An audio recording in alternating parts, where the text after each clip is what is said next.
पिछले साल महाराष्ट्र विधानसभा चुनाव में बीजेपी की अगुवाई वाले गठबंधन महायुति को बम्पर जीत के बाद अब महाराष्ट्र के 29 नगर निकायों के बीजेपी और शिंदे गुट के शिवसेना के सहित महायुति को एक बड़ी जीत हासिल हुई है।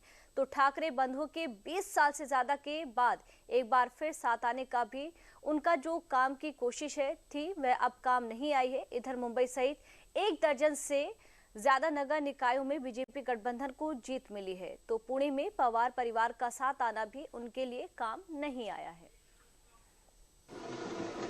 महाराष्ट्र में बृहन्मुंबई नगर निगम बीएमसी समेत 29 नगर निगमों में भाजपा के नेतृत्व वाले गठबंधन की शानदार जीत से महायुति में जश्न का माहौल है। वहीं कांग्रेस, ठाकरे ब्रदर्स और शरद पवार की पार्टी के निराशाजनक प्रदर्शन से महाविकास आघाड़ी में सन्नाटा छाया हुआ है। बीएमसी चुनावों में भाजपा सबसे बड़ी ताकत के रूप में उभरी और उसके गठबंधन ने बहुमत के आंकड़े को भी आसानी से पार कर लिया। नगर निगम चुनाव में सबसे ज्यादा चर्चा मुंबई नगर निगम की थी, जिस पर अपनी पकड़ बनाए रखने के लिए उद्धव ठाकरे और राज ठाकरे सारे मतभेद भुलाकर लगभग 20 वर्षों के बाद एक हुए थे। लेकिन ठाकरे ब्रदर्स की संयुक्त ताकत उम्मीदों से भी कम रही। नागपुर महानगरपालिका चुनाव में भी भाजपा बहुमत के साथ सबसे बड़ी पार्टी बनी। इस प्रकार नागपुर से लेकर नासिक तक, अकोला, पिंपरी चिंचवाड़ और पुणे से लेकर सांगली और नवी मुंबई तक लोगों ने देवेंद्र फडणवीस के नेतृत्व और उनके काम पर विश्वास जताया। और कई जगह भतीजे अजित पवार को साथ लेने के बावजूद भी जहां जनता ने शरद पवार की सियासत को नकार दिया, वहीं वंचित बहुजन आघाड़ी जैसे दल के साथ चुनाव में स्कोर करने की फिराक में लगी कांग्रेस को भी एक बार फिर नकार दिया। महाराष्ट्र में भाजपा के नेतृत्व में महायुति की जीत पर जहां जश्न का माहौल है, वहीं दिल्ली में भाजपा मुख्यालय सहित अन्य जगहों पर भी पार्टी नेताओं और कार्यकर्ताओं ने खुशी जताई। भाजपा का कहना है कि प्रधानमंत्री नरेंद्र मोदी के नेतृत्व में भाजपा और एनडीए के प्रति स्वीकार्यता लगातार बढ़ रही है। महाराष्ट्र की जनता का हमारे प्रधानमंत्री मोदी जी पर जो विश्वास है, उस विश्वास की यह विजय है।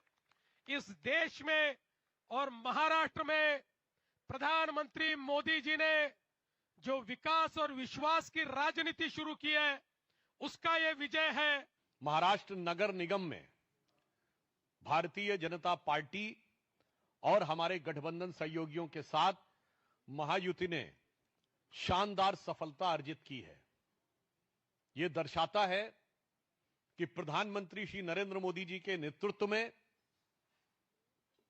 भाजपा और एनडीए के प्रति स्वीकार्यता उत्तरोत्तर बढ़ रही है। महाराष्ट्र नगर निगम चुनाव में हार से तिलमिलाई कांग्रेस और अन्य विपक्षी दलों ने आत्मनिरीक्षण करने के बजाय एक बार फिर ईवीएम और वोट चोरी का अपना पुराना राग अलापा।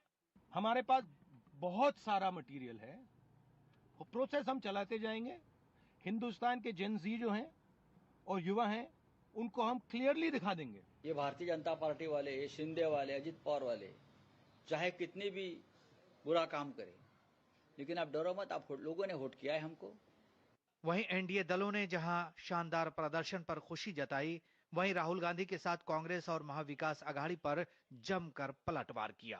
सब जगह एक भगवामय वातावरण था और अभी मेजॉरिटी मेयर की कुर्सी पे जय श्री राम और आई लव महादेव के विचार के सोच के हमारे मेयर सब जगह महायुति के बैठने की पूरी तरीके से तैयारी है। राहुल गांधी हो या अपोजिशन हो, हर बात पर कोई न कोई तो बातें उल्टी सीधी करते रहते हैं। तो इसीलिए मुझे लगता है कि राहुल गांधी जी के आरोप में बिल्कुल तथ्य नहीं है। आज मुंबई में केवल 2 भाई हैं। उन दोनों भाइयों का नाम है लाडका भाव एकनाथ शिंदे जी और देवा भाव देवेंद्र फडणवीस जी, और उनका लास्ट नेम विकास है। महाराष्ट्र में गुरुवार को हुए 29 नगर निकायों के चुनाव में 54.77% मतदान दर्ज किया गया था। बहरहाल इन चुनावों में देवेंद्र फडणवीस जहां तप कर निखरे हैं और उनकी लोकप्रियता में इजाफा हुआ है, तो वहीं एकनाथ शिंदे की शिवसेना ने भी अपना वोट बैंक और शिवसेना पार्टी की पकड़ को इंटैक्ट रखा है। इन चुनावों का असर महाविकास आघाड़ी के दलों पर आने वाले दिनों में दिखाई देने की उम्मीद है।